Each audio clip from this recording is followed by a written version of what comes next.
Emmerich team lead who will tell you what happens once you come to an intake center. Thank you. So good afternoon. I am, as I've said, one of the crew leads at the Emmerich Center, or at the Emmerich site in Escambia County. So upon arrival to the site, you will be greeted by a FEMA staff member who at that time will ask you to put on a face mask if you do not already have one on. If you do not have one with you, we will supply you with one. There is the option, if you choose not to wear a mask, then we will provide you with the phone number that the FCO has just listed and the website that you may go to at a later time to register. If you choose to proceed with the registration at the site, our staff member that greeted you will walk you over to a table where a DSA specialist will help you with that registration.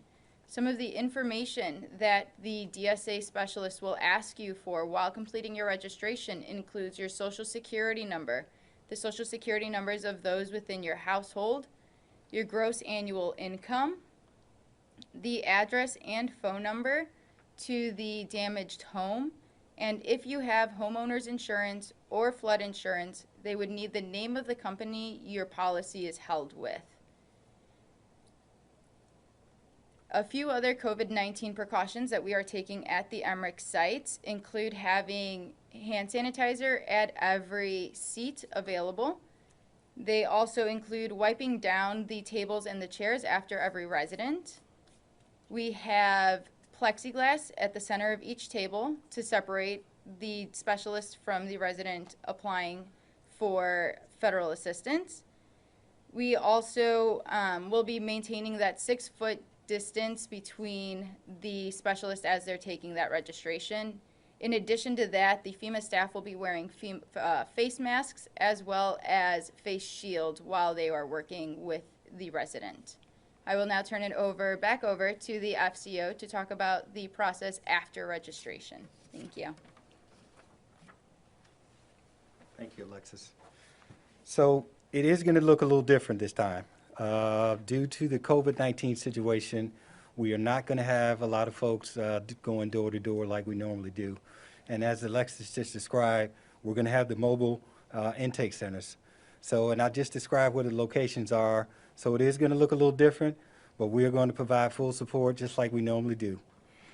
With that, let me describe some of the key programs that come with the IA deck. The first is the IHP.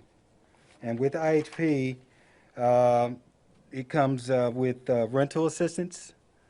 It comes with hotel lodging, temporary housing expenses, and you may even qualify for some basic home repairs.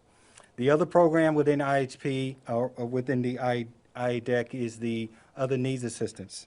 And with that, you may qualify for replacement or repair of necessary personal property, replacement of furniture, clothing, appliances, school supplies, and if you're self-employed, you may qualify for replacement of tools or any job-related equipment, and moving and storage, any moving and storage expenses. The other program under the IADEC is crisis counseling, and with that, we're working with the state to establish that program under the Department of Family and Children Services.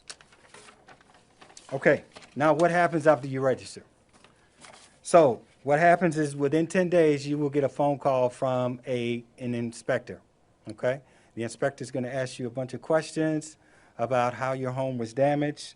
And again, that's going to look a little different this time because we may not be able to go out to your home to do a physical inspection.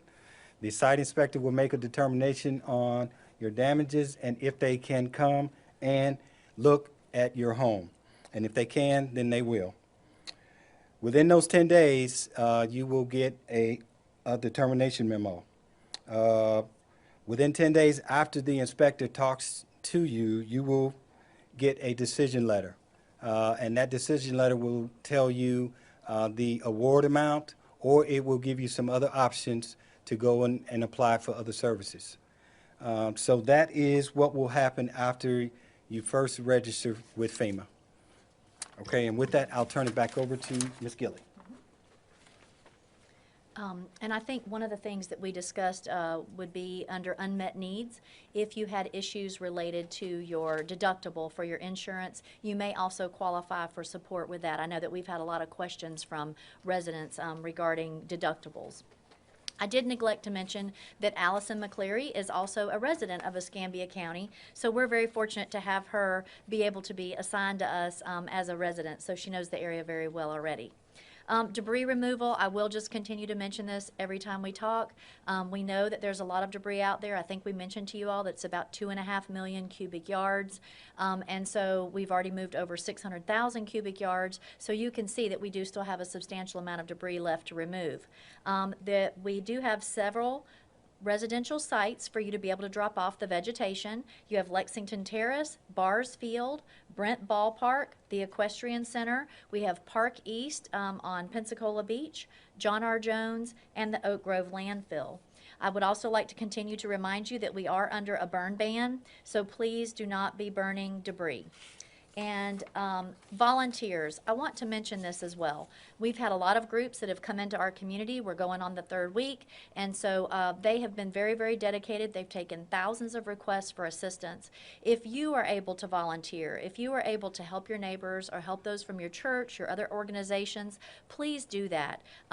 You know, it's good to have all of these groups come in from out of town, but as those of us continue to recover, to the extent to which we can also help our community is very, very important. I think it's good for those groups to see our community pitching in as well. And this is going to be a very long recovery process. And so we would like to do as much as we can as a community to help ourselves. So if you can volunteer, please call the United Way 211. You can call Crisis Cleanup. You can call Florida Baptist Disaster Relief. Let them know that you're available to help out as well.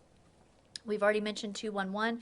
And then one of the things that we're going to continue to do is we'll continue to provide all of this information that we're getting from the state FDEM and from the FEMA on our myescambia.com/storm center website, and then also the Be Ready Escambia Facebook and Twitter. So with that, I will be more than happy to open it up for questions.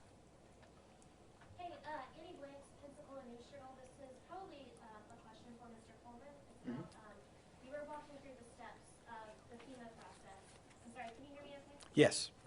It sounded like, it's kind of a lot of information, but it sounded like you were saying it's pretty much going to be 20 days from the time somebody walks into a FEMA center to the time that they are going to get a check for some other kind of information. Did I hear that correctly? That is correct, and it's up to 20 days. So it could be before those 20 days. It just all depends on the situation, the amount of information that's going to be required for that. Okay, and is there, you all also may have said this, but is there a specific time period that these FEMA centers are going to be open?